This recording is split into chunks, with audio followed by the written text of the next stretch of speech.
गुरुर्ब्रह्मा गुरुर्विष्णु गुरुर्देवो महेश्वर गुरु साक्षात् परब्रह्म तस्मै श्री गुरुवे नमः। ध्यान मूलम गुरुर्मूर्ति पूजा मूलम गुरुपदम मंत्र मूलम गुरुर्वाक्यम मोक्ष मूलम गुरु कृपा। गुरुर्देवो गुरुर्धर्मो गुरुर्निष्ठा परम तप गुरु परतरं नास्ति नास्ति तत्त्वं गुरु पर। मंगल में मंगल करण तीन बंद गुरु सन जन्म मरण दुख दमनित बारंबार नमन। बोलिए सद्गुरुदेव की जय। अर्चनीय वंदनीय पूजनीय पो श्री गुरुदेव जी, मंच पर विराजमान मुद मंगलमय संत समाज, श्रद्धानुरागी बंधुओं, भाइयों, बहनों, माताओं तथा बाल गोपालों, सदगुरु कबीर साहिब के मूल ग्रंथ बीजक और बीजक की वाणी के आधार पर उस समय के लिए थोड़ा विचार। साहिब की एक साखी प्रसिद्ध है। सदगुरु कहते हैं, एक शब्द गुरुदेव का ताका अनंत विचार, थाके मुनिजन पंडिता वेद न पावे पार। एक शब्द गुरुदेव का ताका अनंत विचार। बोलते हैं शब्द ऐसे है कि उसके अनंत अर्थ लगते हैं। एक शब्द होता है तो उसके कई अर्थ लगते हैं। जैसे हरि शब्द को कहा जाता है तो हरि शब्द के अनेक अर्थ होते हैं। इसी प्रकार जैसे कनक कहा जाता है, वहाँ कनक के भी अनेक अर्थ होते हैं। सोना भी होता है, अकड़ा भी होता है, जिसको मदार बोलते हैं। तो इसलिए कवि ने एक ने कहा है, कनक कनक के 100 गुना मादकता अधिकाय, एक पाए बौराए नर, एक खाए बौराए नर, एक पाए क्या है? कनक कनक पे 100 गुना मादकता अधिकार। कनक और कनक अतः यहाँ पर दोनों वाक्य कहे गए। तो कनक जो है एक तो सोना होगा और एक यहाँ पर कनक का अर्थ धतूरा माना जाता है।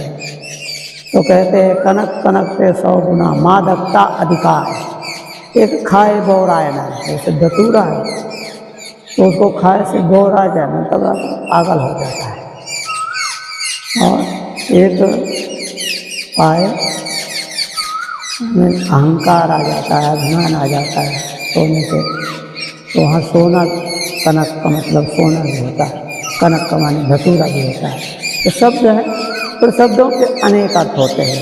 तो शब्दों को कहाँ लेना है, उस पर विचार करना है, विवेक करना है। इसलिए यहाँ साहब कहते हैं कि एक शब्द गुरुदेव, शब्द माने एक शब्द गुरु जी ने हमको दिया। संत जो है विचार दिए। जैसे ब्रह्मा जी का एक शब्द आता है, देवता, दानव और असुर। देवता, दानव और नर, तीनों एक बार ब्रह्मा जी के पास गए। तो उन्होंने कहा कि हमको उपदेश दो। देवताओं ने कहा हमें भी उपदेश दो। दानवों ने कहा हमें भी उपदेश दो। मनुष्यों ने कहा हमें भी उपदेश दो। तो सब तीनों उपदेश मांगे। तो ब्रह्मा जी ने एक वाक्य बोले, एक शब्द उन्होंने कहा दा। दा शब्द बोल के और ब्रह्मा जी रुक गए। मनुष्य देवताओं से बोले आप समझ गए? बोले हाँ प्रभु हम समझ गए। मनुष्यों से बोले आप समझ गए? बोले हाँ प्रभु हम भी समझ गए। दानवों से बोले आप समझ गए? बोले हम भी समझ गए। तो ब्रह्मा जी ने पूछा देवताओं से क्या समझो? बोले प्रभु आपने कहा दा के माध्यम से हमको उपदेश दियो कि हम लोग बहुत भोग विलास में तृप्त रहते हैं, वो लिप्त रहते हैं, भोग विलासों को पाकर हम लोग उसी में लिप्त रहते हैं, इसलिए आपने हमको दाक्षर के माध्यम से ये उपदेश दियो कि दया ये दमन करो, अपने मन इंद्रियों को दमन करो। तो इस प्रकार से बोले हमने समझ लिया और देवता लोग चले गए। इतने में मनुष्यों से पूछे कि बोले आप लोगों ने समझा? बोले हाँ प्रभु हमने भी समझा। बोले क्या समझा? बोले आपका आदेश है कि हम लोग दान करें, दान करें, क्योंकि दान धर्म ये सब हमारे जीवन को सार्थक बनाएंगे। इस प्रकार से उन्होंने दान अर्थ दा के माध्यम से दान अर्थ समझकर मनुष्य लोग चले। ब्रह्मा जी ने दानवों से पूछा आप लोगों ने मैंने जो बात कहा दा उसका मतलब समझो। दानवों ने कहा हाँ प्रभु हमने समझ लिया, क्योंकि हम लोगों की राक्षसी वृत्ति रहती है, कोई दया माया नहीं रहता है, इसलिए आपने हमें आदेश दियो दा के माध्यम से कि दया करो, अर्थात सब जीवों पर दया करो। तो यहाँ पर देखो शब्द एक है दा, पर उसके विचार उसके अर्थ अपने अपने ढंग से जिनके जैसे विचार थे उन्होंने अपना लगाया। इसी प्रकार यहाँ साहब कहते हैं, यहाँ पर संतों ने कहा कि एक शब्द गुरुदेव का अनंत विचार, यानी एक शब्द गुरुदेव हमको बोले तो हम उसके अनंत विचार अनंत अर्थ लगते हैं और उसको अपना जीवन सुधार लेते हैं, जीवन का कल्याण हो जाता है, जीवन हमारा संभल जाता है। तो इसलिए यहाँ पर साहब ने एक शब्द गुरुदेव का अनंत विचार है। उस पर एक दृष्टांत याद आता है कि कैसे एक शब्द से और जीवन बदलता है। एक बार का समय है, राज दरबार में एक आ गया कलाकार अपनी कला दिखाने के लिए। तो राजा, क्योंकि पहले इतने मनोरंजन के साधन नहीं होते थे, जो कलाकार लोग होते थे वे जाकर राज दरबार में अपने विचारों को देते थे और सुनाते थे। तो यहाँ पर एक कलाकार जिसको उत्तर प्रदेश की भाषा में उधर कुछ लोग नट बोलते हैं, तो वो लोग गाना बजाना वो लोग भी बहुत अच्छा जानते हैं। आजकल तो बहुत अच्छे अच्छे कलाकार हैं सब, परंतु उनकी कला ऐसे चलती थी, वो दरबारों में जाते और राजा महाराजाओं को खुश करते थे अपनी कला दिखा। तो एक नट जो है वहाँ पर पहुँचा और राजा से बोले हुजूर मैं कुछ आपको अपनी कला दिखाना चाहता हूँ। राजा बोले ठीक है। राजा ने रात्रि का समय निर्धारित किया। सायंकाल सब लोग वहाँ पर एकत्रित हो गए। राजा भी बैठे, उनका लड़का भी बैठा, उनकी लड़की भी बैठी, महात्मा एक वहाँ आए हुए थे वो भी वहाँ पर बैठे। सभी लोग बैठे। कलाकार ने अपनी कला प्रदर्शित करने के लिए अपना तबला बाजा जो ढोल आदि था ले लिया और उनकी जो पत्नी थी नर्तकी वो अपना नाच शुरू करती है। जैसे वो बाजा बजाना शुरू किए तैसे वो अपना गाना और नाचना शुरू किए। राजा देख रहा है, खुश हो रहा है, आनंदित हो रहा है प्रजा, और जो प्रजा बैठी वो भी देख रही है, खुश हो रही है। राजा का लड़का भी खुश हो रहा है, लड़की भी खुश हो रही है, महात्मा भी बैठे वो भी खुश हो रहे हैं देखकर। रात बीत गई, नृत्य होते होते रात्रि बीत गई। बस 3 पहर खत्म हो गया, 1 पहर रात्रि का बचा, परंतु कोई कुछ पुरस्कार दिया नहीं। कलाकार कोई अपनी कला प्रदर्शित करता है तो आप लोग उसको कुछ दीजिए तो वो और उत्साह से उमंग से काम करता है। पर यहाँ तो सब बैठे थे, क्योंकि राजा के दरबार में अब पैसे देवे कोई, सब लोग चुप शांत बैठे थे। राजा देवे तो कुछ कोई प्रजा भी देवे, तो कोई कुछ पुरस्कार नहीं दिया, पर रात भर नाचते नाचते नर्तकी के पैर थक। तो उन्होंने इशारे में अपने पति को इशारा किया और बोले कि देखो रात भर ये नाचते नाचते मेरे पग जो है थक गए हैं, इसलिए आप थोड़ा जो ताल है उसको मधुर कर दो, यानी धीमी करो, जिसमें थोड़ा धीरे धीरे नाचो। परंतु जो उनका पति था कलाकार, उसने बोला कि देवी पूरी रात चली गई, अब थोड़ी सी बची है, अब थोड़े के लिए ताल भंग क्यों किया जाए। इसीलिए उन्होंने एक दोहा बनाकर और बोल दिया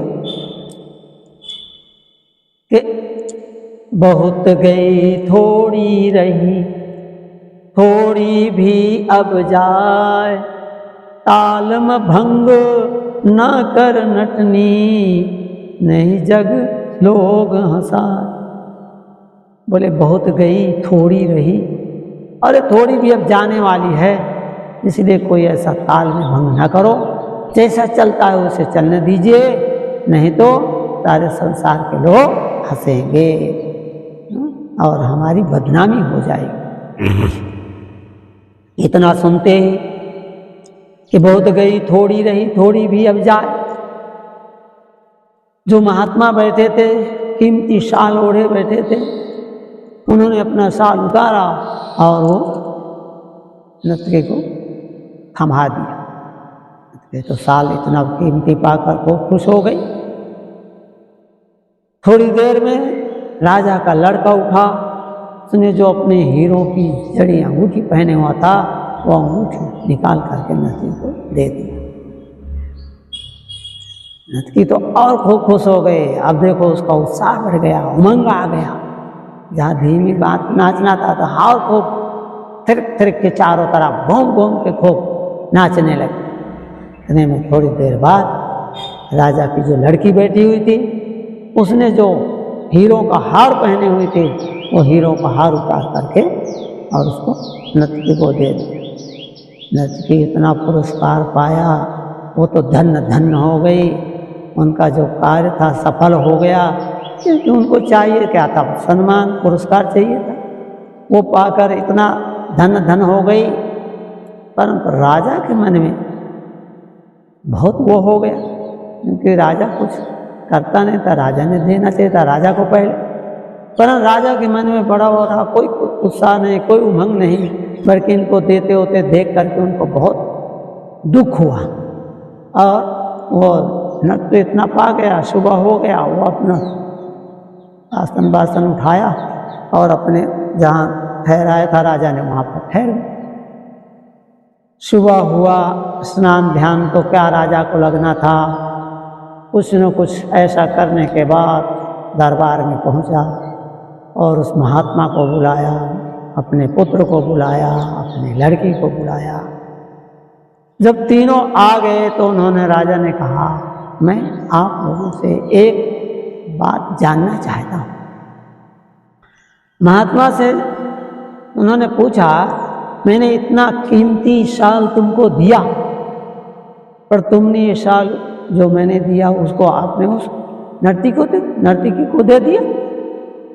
क्या आपको लगा, कौन सा उपदेश आपको मिला, कौन सी सीख आपको मिली जो आप इतने खुश हो गए और इतने प्रसन्न हो करके वो आपने ये शाल उनको भेंट स्वरूप दे दिए। राजा वो महात्मा बोले, प्रभु मेरे जीवन में एक ऐसी घटना घटने वाली थी जो मेरा 60 वर्ष की उम्र हो गई, परंतु मैं प्रभु का भजन कर रहा था, पर मन बहुत दगाबाज लोग कहते हैं, तो वही मन जो है मेरा बहुत दगा देने लगा। मुझे बार बार कहता था शादी करो शादी करो। मेरा मन में ऐसे बार बार विचार आते कि शादी करो। तो मैंने सोचा, आज आपके यहाँ से जाने के बाद मैंने सोचा था कि जाऊंगा और कोई ना कोई, क्योंकि मेरे पास बहुत धन भी है, संपत्ति भी है, फिर आपने भी इतना कीमती साल भी मुझे दियो, तो मैं ऐसे सोच रहा था कि यहाँ से जाने के बाद जाकर शादी कर लूँ। और शादी करके गृहस्थ जीवन बिताऊंगा, क्योंकि मैंने विरक्ति देख लिया। सब जगह जहाँ जहाँ था मुझे कोई उतना आनंद नहीं आया, परंतु आज मैंने जब ये वाक्य सुना, इस कलाकार ने बोला कि बहुत गई थोड़ी रही और थोड़ी भी अब जाए, ताल में भंग ना कर नटनी, नहीं जग लोग हंसा, नहीं सब लोग हंसेंगे। तो बोले, मैंने सोचा कि ओहो बहुत गई थोड़ी रही, मेरी सारी उम्र बीत गई, 60 बरस की उम्र हो गई, और बोले अब मैं शादी करने को सोचता हूँ। बहुत गई थोड़ी रही, थोड़ी भी अब जाए, अरे अब थोड़े दिन का जीवन है, इसमें क्यों बदनामी कराते हो। इसलिए मैंने ये विचार देखा तो ये वाक्य मेरे जीवन में हृदय में चुभ गए कि बहुत गई थोड़ी रही, थोड़ी भी अब जा, ताल में भंग ना करना, नहीं सब लोग हंसा। यदि मैं शादी करता तो लोग हंस, मेरी बदनामी होती। तो मैंने सोचा मुझे इस बदनामी से इन्होंने मुझे बचा लिया, इनके इस दोहे ने, ये साखी ने, ऐसा सुन करके मेरा जीवन बदल गया और प्रभु के चरणों में फिर मैं अनुराग कर लग गया, ध्यान साधना भजन करूँगा, और वो जो विचार थे मेरे चले गए। इस खुशी में आकर के मैंने उसको ये साल समर्पण कर दिया। राजा ने कहा ठीक है, बहुत अच्छा किया आपने। इतने में लड़के को बुलाए, बोले बेटा आपको मैंने जो अंगूठी दिया, आपकी इतनी कीमती हीरों से जड़ी हुई, और आपको क्या मिला जो आपने ये अंगूठी उसको ऐसा दे दिया। कलाकार लड़का बोला, पिताजी मेरे विचार बहुत गलत थे, मैं सोच रहा था, बहुत दिन से सोचता रहता था, मेरे साथी भी मुझे भरते रहते थे, तुम्हारा पिता कैसा है, तुम अब युवराज हो, तुमको राजगद्दी दे देना चाहिए। और वो गद्दी समर्पण करके, और चौथे पन्ने कानन जाए, कहते हैं राजा लोग जंगल में चले जाते थे, तपस्या करने के लिए चले जाते थे, तो तुम्हारा पिता कुछ करता नहीं, न तुमको राज पर देता है, न कोई और काम करता है भाई, और तुम क्या सोचते हो। तो कहें पिताजी मैंने ऐसे सोचा था कि आज रात के, ये तो आज की रात तो ये बीती गई, पर मैंने सोचा था कि आज रात जब आएगी तो मैं आपकी कत्ल कर दूंगा। मैंने सोचा कि पिता को मार दूंगा और मार करके मैं खुद राजा बन जाऊंगा और राज सिंहासन पर मैं विराज होऊंगा। इसलिए पिताजी मेरे मन में ये विचार कई दिन से चलते थे, पर आज मैंने ये निर्णय लिया था, परंतु इन्होंने ये जो कलाकार है ये दोहा बोल करके, ये साखी बोल करके मेरे जीवन को बदल दिया। ये बहुत गई थोड़ी रही, मेरा जीवन बहुत बीत गया थोड़ा सा, और मेरे पिताजी का भी जीवन बहुत बीत गया, थोड़ा सा रह गया। और पिताजी का कब शरीर छूट जाए, और जब उनका शरीर छूटेगा तो मैं ही तो राजा बनूंगा, दूसरा कौन बनने वाला। तो इसीलिए उन्होंने कहा कि बहुत गई थोड़ी रही, थोड़ी भी अब जाए, थोड़ी जो बची हुई वो भी जीव चला जाएगा राजा का, तब तुम ही राजा बनोगे। ऐसे मेरे मन में विचार आए। मैंने कहा ओहो, इन्होंने मेरे जीवन को बदल दिया, ये साखी ने मेरे जीवन को बदल दिया, और मैं इस अपराध से, ये पाप करने से बच गया। इसलिए पिताजी मैंने ये अपने अंगूठी जो है ये उतार करके हीरो की और उसको पुरस्कार में दे दी। राजा विचार में पड़ गया कि वो धन्यवाद है, बेटे को बहुत सा सम्मानित किए और उनके माथे पर हाथ फिराए, बोले बहुत अच्छा किया बेटा। लड़की को बुलाए, बोले बेटी तुमने क्या सीखा, तुम्हारे मन में क्या चल रहा था जो तुमने अपना हीरो का हार जो है उसको आपने इसको पुरस्कार में दे दिया। लड़की बोली पिताजी मेरे मन में भी यही विचार चल रहा था, मेरी सहेलियां भी मुझे बार बार कहती थी अरे तुम्हारा पिता कैसा कंजूस है, तुम्हारा राजा कैसा है कि कुछ करता नहीं है, तुम्हारी इतनी उम्र हो गई है, कम से कम कहीं ना कहीं कोई अच्छा कुमार देख करके और तुम्हारी शादी करते। परंतु पिताजी आप मेरी शादी करते नहीं थे, मेरी अवस्था इतनी बीत गई थी, तो मेरे मन में बहुत गलत विचार चल रहे।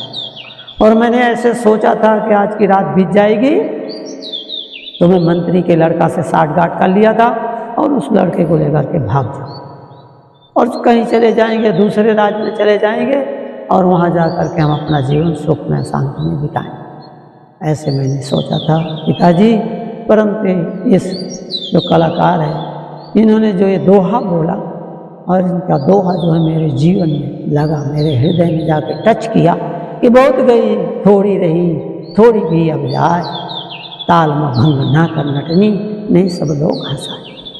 तो मैंने उसका अर्थ लगाया कि ओहो, मैंने बड़े पाप से बच गई पिताजी और आपके बदनामी से बच गई, क्योंकि आपका नाम जो बदनाम होता। मैंने सोचा बहुत गई थोड़ी रही, पिताजी की उम्र तो अब सब बीत गई है, थोड़ी उम्र है और पिताजी का जब शरीर छूट जाएगा तब मेरा भाई राजा बनेगा और फिर मेरा भाई मुझे अपने इच्छानुसार मेरी शादी करेगा और फिर हमारा जीवन भी सुख में शांति में होगा। इसलिए ये विचारों को मैंने सोचा, तो भाई मेरे जो साथ मेरा हाथ था मैंने उनको उपहार में दे दिया। राजा ने कहा धन्य हो, धन्य हो, धन्य हो। सबको प्रशंसा किए और उस कलाकार को भी बुलाए और राजा ने भी बहुत सा सम्मान दिया, पुरस्कार दिया और विदा किया और बोला कि आप मेरे राज में ही रहो, कहीं मत जाइए। और उन तीनों को, महात्मा को भी सम्मानित किए और पुत्र को भी सम्मानित किए और लड़की को भी सम्मानित किया और बोले बेटी अब मैं आप तीनों को, राजा को समय देखकर, संयोग देकर कुमार को बुला करके और अपने जो उनके यहाँ के पुरोहित थे, राजा थे, मंत्री थे, सबको बुलाए और सब देख करके घड़ी मुहूर्त और उन्होंने राजा को राजकुमार, लड़के को राजकुमार को उन्होंने राजा बना दिया वहाँ पर और लड़की को, और बोले तुम्हारा भाई राजा हुआ और वो सब कार्य संभालेगा। और राजा अपना सब कुछ छोड़ छाड़ करके भजन में चले गए। बोलो सद्गुरुदेव की जय। इसीलिए संतों ने कहा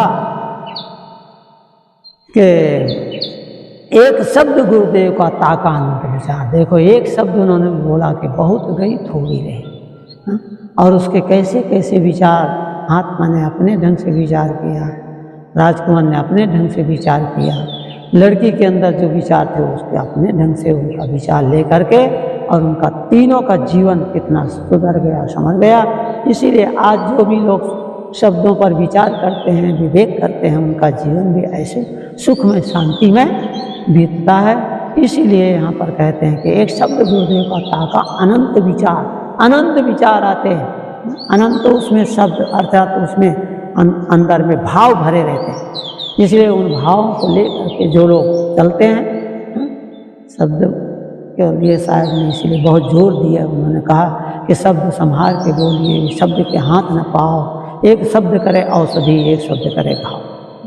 एक वाक्य को सुन करके महात्मा जो है लोग महात्मा बन जाते हैं। महात्मा बुद्ध ने क्या है, महात्मा बुद्ध के जीवन में घटना घटती है। उन्होंने, हम आप कितने देखे हैं, सब कुछ देखे हैं, हमने मुर्दा भी देखा है, बीमार भी देखा है। और महात्मा बुद्ध ने 3 चीज देखे थे, रोगी को देखे थे, वृद्ध को देखे थे और मुर्दा को भी देखे। परंतु उनको देखते ही महात्मा बुद्ध जो बने तो उनको एकदम से बैराग हो गया, विवेक हो गया। हम लोग रात दिन देखते हैं, फिर क्यों नहीं बैराग होता? क्योंकि हम उस पर विचार नहीं करते, चिंतन नहीं करते। जो लोग विचार करते हैं, विवेक करते हैं, शब्दों का उनके जीवन का बेड़ा पार हो जाता है। इसीलिए कहते हैं एक शब्द गुरुदेव का ताका अनंत विचार, ठाके मुनिजन पंडिता वेद न पाव पार। बोलते हैं वेद भी पार नहीं पाता है वो शब्द का, तभी तो नेति नेति कहता है।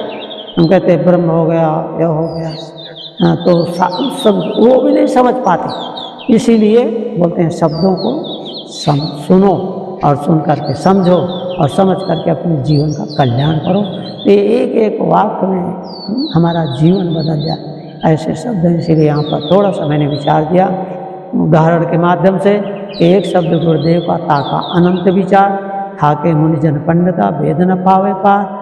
वेद पाओ तो वेद भी नहीं समझ सकता, अरे वेद भी नहीं पार पाता, तभी तो ऋषि मुनि बार बार कहते हैं नेति नेति नेति। वैसे उसका इति नहीं, माने उसका अंत नहीं है, शब्दों के अर्थों का अंत नहीं है।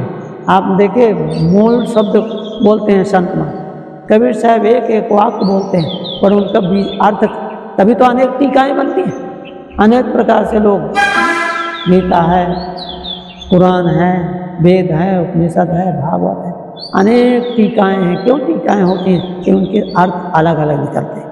इसीलिए जिनके जैसे विचार होते हैं उसी के अनुसार का अर्थ निकालते हैं लोग। तरह से मैंने इस शाखी पर थोड़ा सा विचार दिया कि एक शब्द गुरुदेव का ताका अनंत विचार, हमें आपको भी शब्दों को सुने और उन पर विचार करें, और विचार करके अपने जीवन को सुख में शांति में बनाएं। इन्हीं शुभकामनाओं के साथ हम अपनी वाणी विराम देते हैं। आप सबको बहुत बहुत धन्यवाद। बोलिए सद्गुरुदेव की जय।